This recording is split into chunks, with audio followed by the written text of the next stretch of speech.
First, I would like to apologize to the victims and their families for breaking the trust you had in me. You counted on me to help your children and with their tennis skills. And I stepped over my boundaries by filming for my own sexual desires. I cannot even begin to express how sorry I am for putting you through this.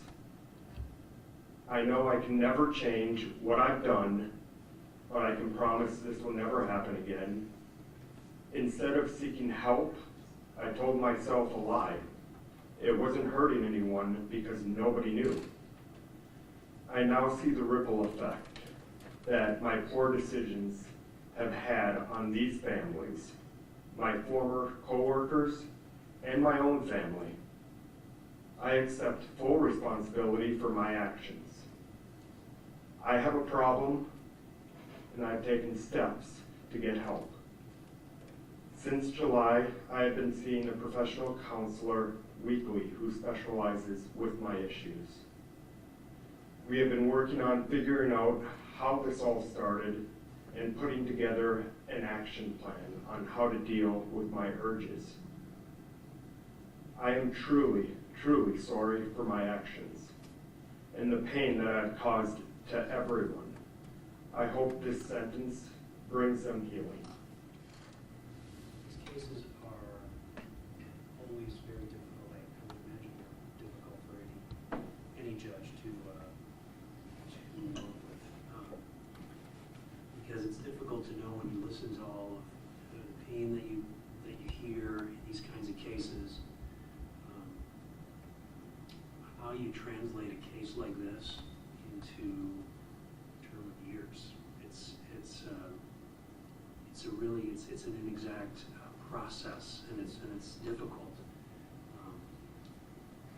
Every defendant that comes into court is entitled to a sentence that's individualized for them, something specific to them. Sentences aren't supposed to be just simply a cookie cutter approach where everyone gets the same sentence for a particular crime because everyone is an individual. In engaging in that process, I have a number of factors I have to consider, and I'm going to go through those factors. I need to consider the gravity of the offense, the character of the defendant, the need to protect the public, as well as other factors, including rehabilitative needs and punishment, and then craft a sentence in each case that's appropriate to that individual. When I consider the character of the defendant, there's a number of things that I need to consider. First of all, he doesn't have a prior record. That's something that the court typically considers in cases when considering someone's character. I consider all the letters that were sent in on his behalf. I've heard letters. I'm assuming some of the individuals are in court. I've heard from his parents. I've heard from his sister. I've heard from other relatives, friends, and it's clear that they have seen many good character traits in Mr. Denault, in their son, in their brother, in their friend, in their relative. But it's also clear to me in reading this that they didn't see all of them. They really didn't. There was a piece of him that they didn't see. And unfortunately, the victims in this case saw that piece of him. They had a first-hand account of that part of them. Nonetheless, I consider all those things because, as Mr. Kippa mentioned, no one comes in all bad or all good. There's probably no one that's ever filled either of those bills.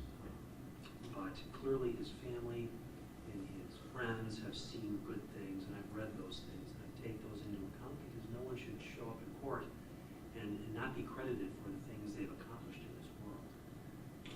But really, the term that I heard his attorney mention, a Jekyll and Hyde type of a case, that really seems to be what is happening here in these experiences that our community has just gone through with Mr. Denault. There was a piece of him that people were benefiting by, that people were embracing, and that they were learning from. And then there was a piece of them that was harming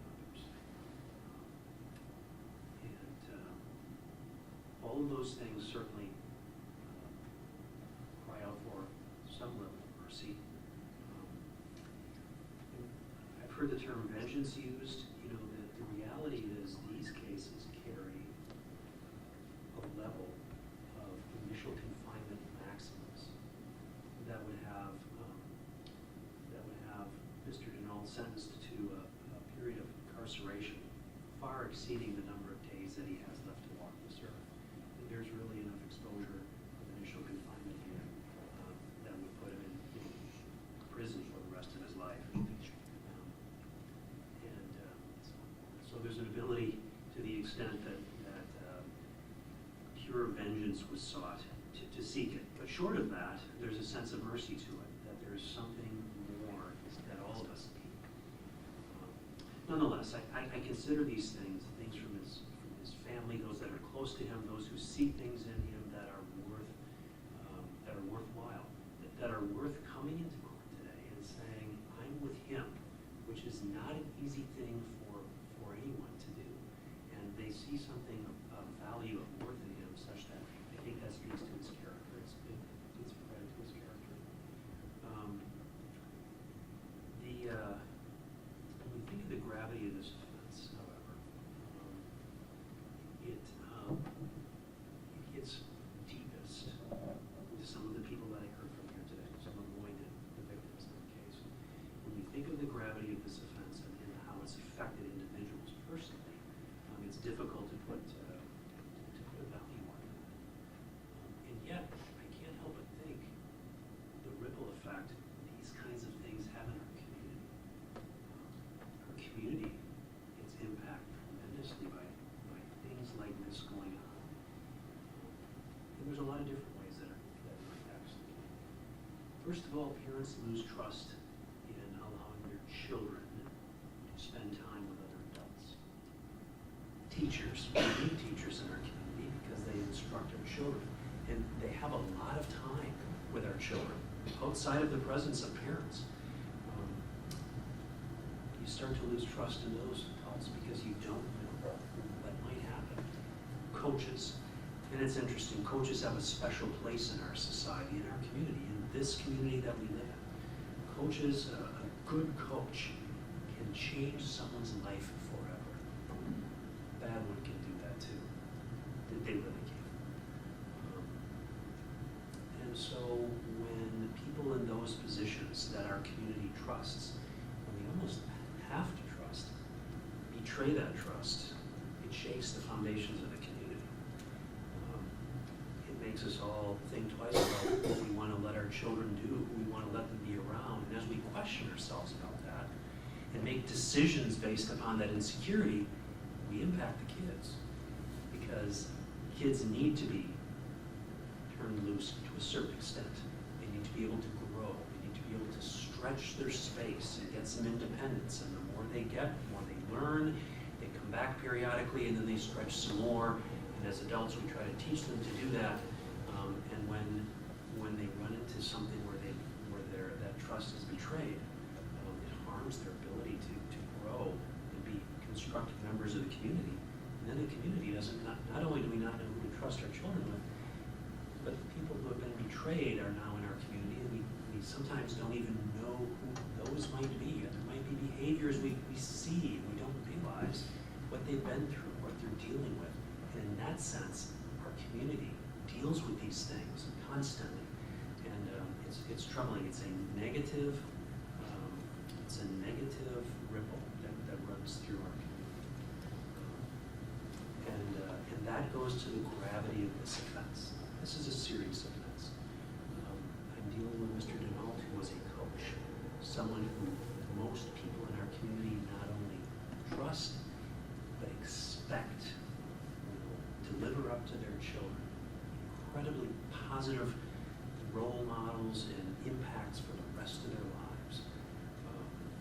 And that betrayal is a terrible impact on the community, and it affects the gravity of this offense. The public needs to be protected from things like this. They really do. And it goes without saying that as we trust our children with people in these roles, teachers, coaches, daycare providers, other people in these roles, as we trust them and then get betrayed, we start to think, where's the next one coming from? Who's the next person that I can't trust? And the public needs to be protected from that inability to trust people around them. And this sentence has to reflect that as well. There are rehabilitative efforts that need to be undertaken, serious rehabilitative efforts. I can indicate I'm not going to sentence Mr. Denault to a sentence that's going to max out all the possible maximums and run them all consecutive. There will be an occasion for him to be in the community again, but there needs to be extensive rehabilitative efforts undertaken before then, and then when that time does arrive, there needs to be supervision for an extended period of time, because the community demands that of us. But those rehabilitative efforts have to be undertaken. There's a need for punishment, and it is certainly the case. I've heard it. I've heard it from the people who have written to me, even those who have written glowing things about Mr. Denault, as has been mentioned here today by Mr. Kippa, that even those who have written positive don't disown what happened. Don't indicate that it wasn't serious. Don't indicate that it wasn't tragic for our community. All of those things need to be taken into account, because there is a need for punishment. The community demands that. It has to be made clear to all the victims that have written in and all the ones that have addressed me that these events were not their fault. They weren't. And I'm sure that their family and friends are going to be telling them that consistently. They may need some assistance with that in the future. I will say one of the unfortunate impacts of these kinds of events in our community is most human beings, as they grow up, want to develop close relationships with friends, family. They want to develop intimate relationships with other people. They want to develop sexual relationships with other people of their choosing. They want those types of relationships. It's difficult to understand how this type of experience is going to affect that long term. There really isn't any way to predict that right now. You'll probably only know the answer to that many, many years in the future, long after I've left this earth. Will we ever know how this has impacted the young people that are in here today? Having said that, this case is about a sentence for Mr. Denault, and I have to balance all of those things. I've read the various submittals that have been given to me. I've listened to everyone, and I appreciate all of the input. As I indicated, this is not something that just comes to a judge, any judge, easily. These are difficult things. I'm satisfied when I consider all the factors that I'm required to consider. And I'm going to do the following. Neither of the parties have suggested a particular structure to their suggestions. I'm satisfied that what I'm going to do, first of all, I'm going to start with the Class D felonies. There are two of them. That would be count 2 and count 16. Those Class D felonies I'm going to structure as 7.5 years of initial confinement followed by 7.5 years, strike that, 7.5 years of initial confinement followed by 10 years of extended supervision. Both of those. Those are going to run consecutive to each other.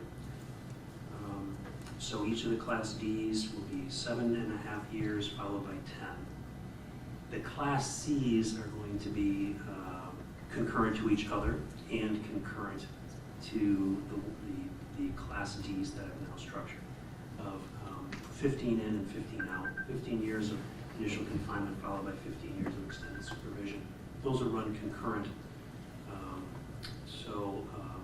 That'll be the sentence that the court is structuring in the Class Ds, consecutive. In the Class Cs, those will be concurrent, but they'll be concurrent also to the way I've structured the Class Ds. I'm satisfied that for the conditions of supervision require that there be no contact with any of the victims, no contact with anyone under the age of 18 unless prior approval given by the Department of Corrections, no contact with Four Seasons Tennis Club. I'm going to restrict the defendant. I'm going to order no coaching. There was a request that he not be allowed in any other exercise facility or training facility. Frankly, that's such a vague concept. The agent has some discretion in structuring this. I'm not going to address that. I'm going to address no coaching, no contact with Four Seasons, no contact with Western Racket, participate in sex offender treatment, so an evaluation and follow through with recommendations. I'm going to order court costs. I'm going to order a compass evaluation and follow through. I'm going to comply with sex offender registry program. That'll be the order of the court. Questions, clarifications, Mr. Dorsey?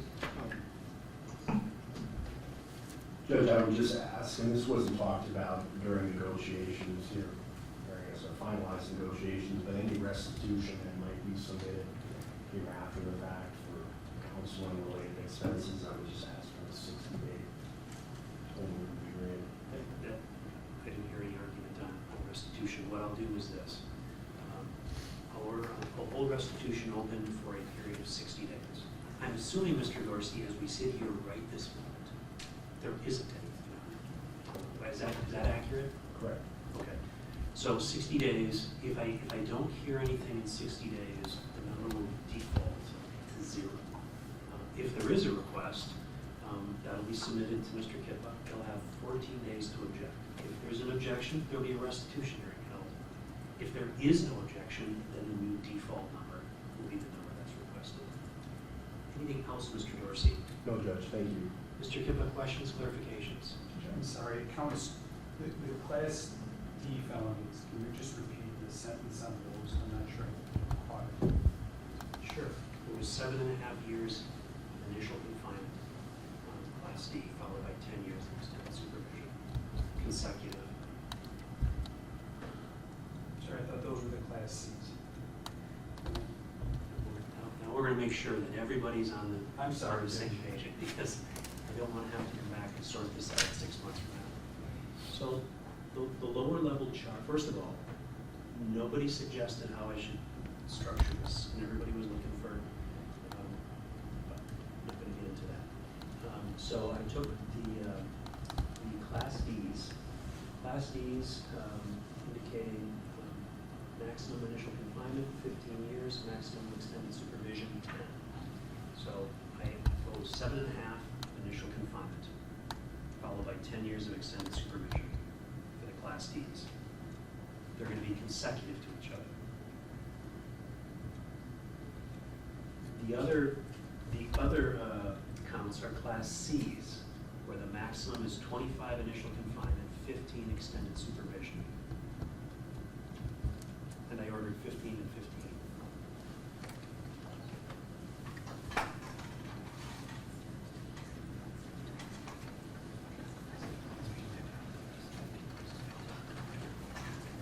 Questions? Any concerns with the structure of the sentence? No, I think it's appropriate, and I thank the court for breaking it down in that fashion. During our negotiations, that wasn't a topic that we discussed, and just didn't want to breach a plea agreement, so that's why the state gave a total recommendation. And I just want to be clear, because I didn't finish my repeat off. So the repeat includes that those Class Ds are consecutive, the Class Cs are concurrent to each other, and concurrent to the Class D structure. Okay? Very good. If there's nothing else, then this matters to you.